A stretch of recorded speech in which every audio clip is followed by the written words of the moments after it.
हमें इंटरनेट पर जब भी कुछ सर्च करना होता है तो हम लोग गूगल सर्च इंजन का इस्तेमाल करते हैं। लेकिन गाइस, क्या आप लोगों को पता है कि इतने बड़े सर्च इंजन का नाम गलती से पड़ा था? मैं आपको बताता हूँ। एक्चुअली गूगल के फाउंडर्स यानी कि संस्थापक इसका नाम GOOGOL यानी गूगल रखना चाहते थे, लेकिन स्पेलिंग में कुछ ऐसी मिस्टेक हुई कि ये बन गया GOOGLE, जिसे हम आजकल गूगल के नाम से जानते हैं। कितनी अजीब बात है कि दुनिया की इतनी बड़ी कंपनी का नाम गलती से पड़ा था।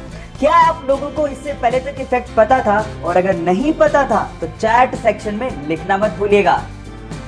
गाइस, क्या आप लोगों को पता है कि भारत देश के हर सिक्के के संग के नीचे एक ऐसा निशान बना होता है जिसे देख के आप अंदाजा लगा सकते हो कि सिक्का कहां पे ढाला गया है? जी हाँ गाइस, अगर डायमंड बना हो तो ये सिक्का मुंबई में ढाला गया है, अगर डॉट बना हो तो ये सिक्का नोएडा में ढाला गया है, अगर स्टार बना हो तो ये सिक्का हैदराबाद में ढाला गया है, और अगर कुछ भी नहीं बना हो तो ये सिक्का कोलकाता में ढाला गया है। क्या आपको इसके पहले तक इफेक्ट पता था? और नहीं पता था तो चैट सेक्शन में लिखना मत भूलिएगा।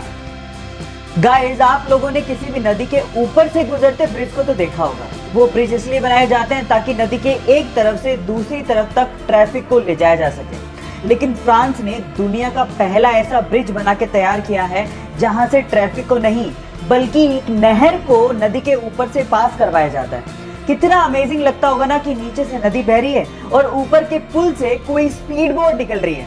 आप लोगों को इस अमेजिंग पुल के बारे में सुन के कैसा लगा? चैट सेक्शन में लिखना मत भूलिएगा।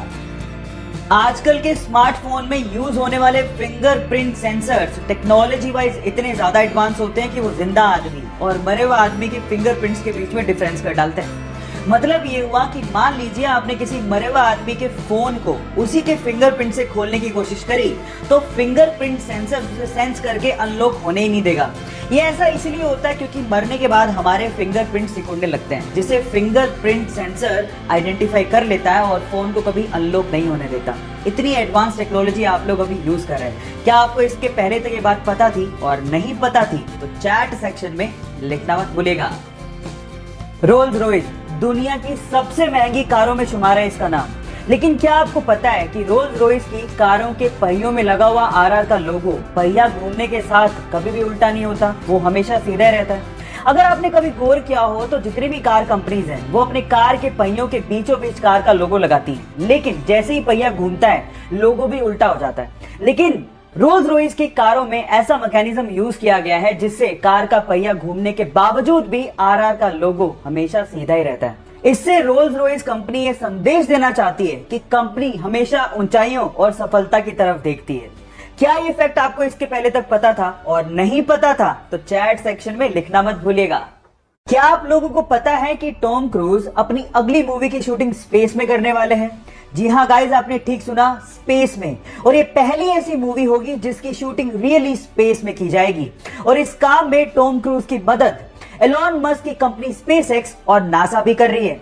होगा कुछ यूं कि स्पेसएक्स के रॉकेट से सबसे पहले लोगों को और सामान को इंटरनेशनल स्पेस स्टेशन में लेके जाया जाएगा और उसके बाद वहां पे शूटिंग की जाएगी। सो गाइस, तैयार हो जाइए, फर्स्ट एवर मूवी जिसकी शूटिंग स्पेस में होने वाली है। क्या आप लोग एक्साइटेड हैं? अगर हैं तो चैट सेक्शन में लिखना मत भूलिएगा।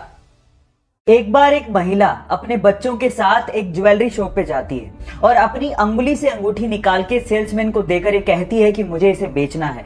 तो सेल्समैन अंगूठी देखने के बाद उस महिला से पूछता है कि आप इसे क्यों बेचना चाहते हैं? तो महिला जवाब देती है कि इस वक्त मुझे पैसों की सख्त जरूरत है और अंगूठी बेचने के अलावा मेरे पास कोई चारा ही नहीं है।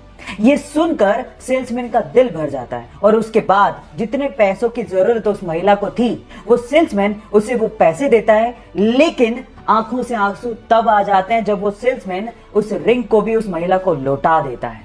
आप इस वीडियो में उस महिला के रिएक्शन उसके बाद देख सकते हैं। गाइस, इसे देख के लगता है कि इंसानियत आज भी जिंदा है। आपको ये इंसानियत का पैगाम कैसा लगा? लोगों के साथ शेयर जरूर करिएगा।